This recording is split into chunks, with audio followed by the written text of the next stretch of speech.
perhatian, Presiden Republik Indonesia tiba di tempat acara. Selalu saya titip, kita harus bersatu. Gotong royong. Kalau ada yang menghasut, mecah belah, yakinlah dia bekerja untuk orang lain, bukan untuk orang Indonesia, saudara. Yang nyinyir biar nyinyir.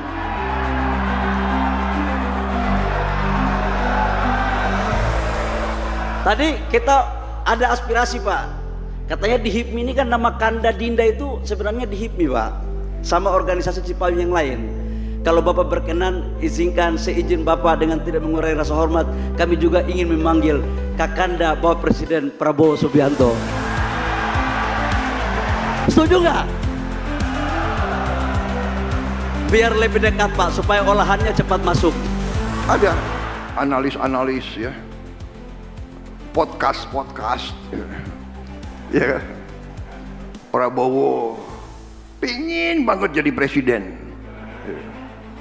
Sampai sekian kali, saudara-saudara, kenapa saya ingin jadi presiden?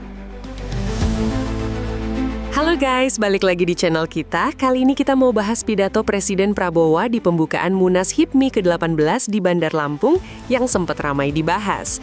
Ada momen menarik banget pas beliau belak-belakan, bisa dibilang sedikit curcol soal alasannya pengen jadi presiden, sampai tanggapan santainya buat para pengkritik lawatan luar negerinya akhir-akhir ini.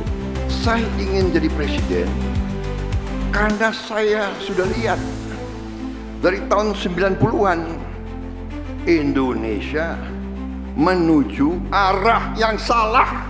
Saya sudah melihat. Jadi, di tengah pidatonya, Pak Prabowo sempat melempar pertanyaan retoris. Kenapa sih saya pengen jadi presiden? Jawabannya ternyata cukup mendalam, guys. Beliau menegaskan kalau ini bukan sekedar mengejar jabatan atau kekuasaan semata.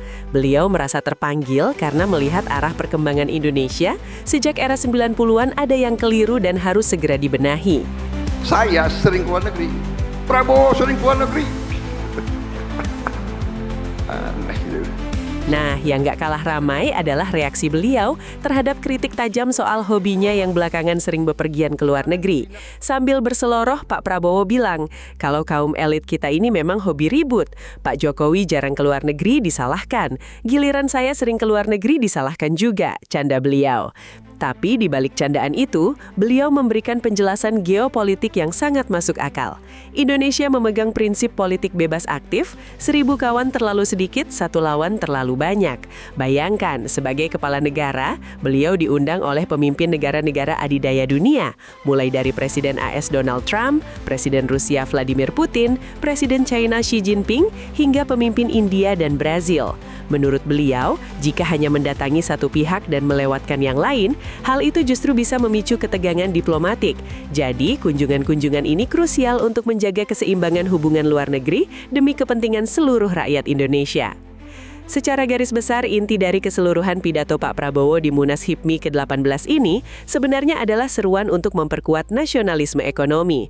Beliau menekankan pentingnya kemandirian pangan, ketahanan energi, serta hilirisasi industri berlandaskan pasal 33 UUD 1945. Beliau ingin para pengusaha muda bersatu agar Indonesia bisa mandiri dan berdaulat secara ekonomi. Nah, biar kalian bisa menilai sendiri bagaimana tanggapan beliau, yuk kita simak bareng-bareng poin pidato Presiden Prabowo saat menjawab langsung kritik lawatan luar negerinya berikut ini. Tonton sampai habis ya. Saya bukan mau jadi presiden hanya untuk jadi presiden.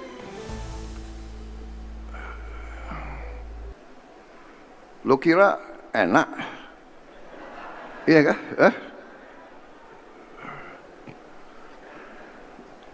Karena kadang-kadang masyarakat elit kita ini elit yang memang kejam.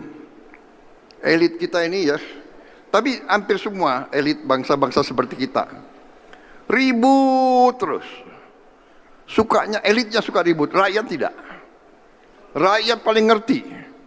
rakyat ngerti bahwa untuk dapat hidup yang baik harus ada kerukunan, harus ada apa?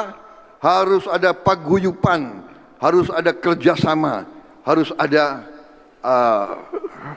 saling mengisi, bukan saling menghantam. Tapi elit semakin pintar. Jadi ada presiden kayak Pak Jokowi yang jarang keluar negeri, disalahkan, ya kan? Jokowi nggak pernah keluar negeri. Jokowi tidak peduli politik luar negeri. Saya sering keluar negeri. Prabowo sering keluar negeri. Aneh gitu. Sebetulnya nggak ada masalah gitu, benar nggak?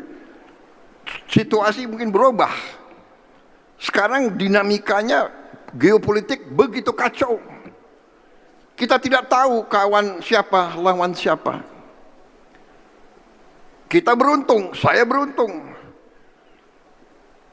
Presiden Indonesia menerima warisan dari pendiri-pendiri bangsa kita, bahwa politik luar negeri Indonesia adalah politik non-aligned, politik non-blok. Kita bersahabat sama semua negara, kita bersahabat sama semua kekuatan. Kita tidak mau terlibat dengan fakta-fakta militer siapapun. Karena itu begitu saya menerima mandat sebagai presiden, saya langsung gariskan politik luar negeri kita meneruskan politik non-aligned, politik non-blok, politik bebas aktif. 1000 kawan terlalu sedikit, 1 lawan terlalu banyak. Ini adalah garis yang saya tempuh. Sekarang saya baik sama Presiden Putin, baik saya. Tapi saya baik juga sama Presiden Trump. Di sini saya disalahkan, di situ saya disalahkan. Tapi nggak ada masalah. Saudara-saudara, noise selalu ada. Yang penting kita yakin garis kita di mana.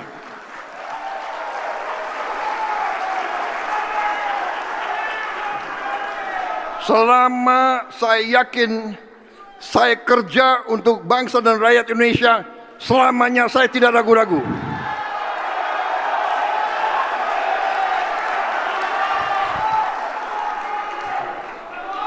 Saudara-saudara, kadang-kadang kita sebagai negara yang disukai oleh banyak negara, Indonesia sekarang disukai, Indonesia dicari, karena Indonesia dikenal tidak mau punya musuh. Nah sekarang saya tanya kepada saudara, ya, karena ada yang sok lebih pintar dari segala-galanya. Sudah. Bayangkan saya sebagai Presiden Indonesia, saya dipilih oleh rakyat untuk menjaga rakyat Indonesia. Sekarang kalau ada negara superpower, ya katakanlah Presiden Trump, mengundang saya ke Amerika, berani saya nggak datang. Kalau Presiden Amerika Serikat ngundang Presiden Indonesia dan Presiden Indonesia tidak hadir, coba aja. Jadi saudara-saudara, sudah Presiden Amerika undang, Presiden Rusia undang juga. Gue nongol di Washington, gue nggak nongol di Moskow. Nggak bisa, saudara-saudara.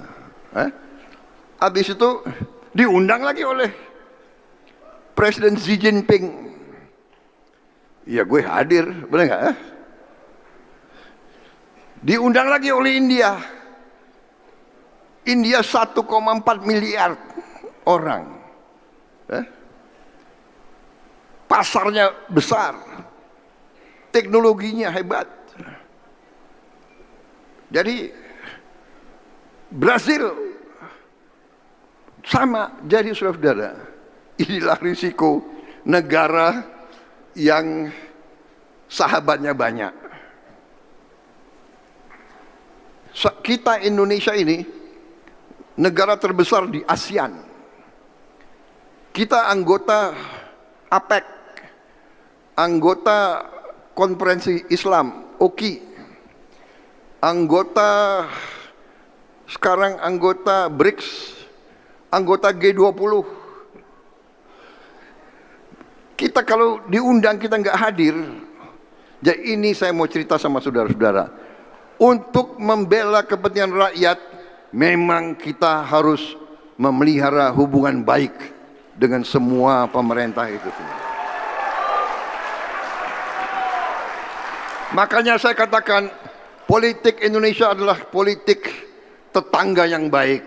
Kita ingin menjadi tetangga yang baik kepada semua negara sekitar kita dan negara yang lain di dunia, saudara-saudara sekalian. Saudara-saudara, kemarin saya 3 hari ini saya menerima berapa? 18 duta besar.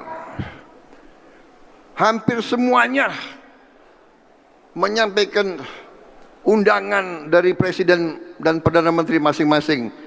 Kami berharap Presiden Indonesia dapat berkunjung ke negara kami. Bayangkan 18 negara itu. Terbangnya udah kelenger aku.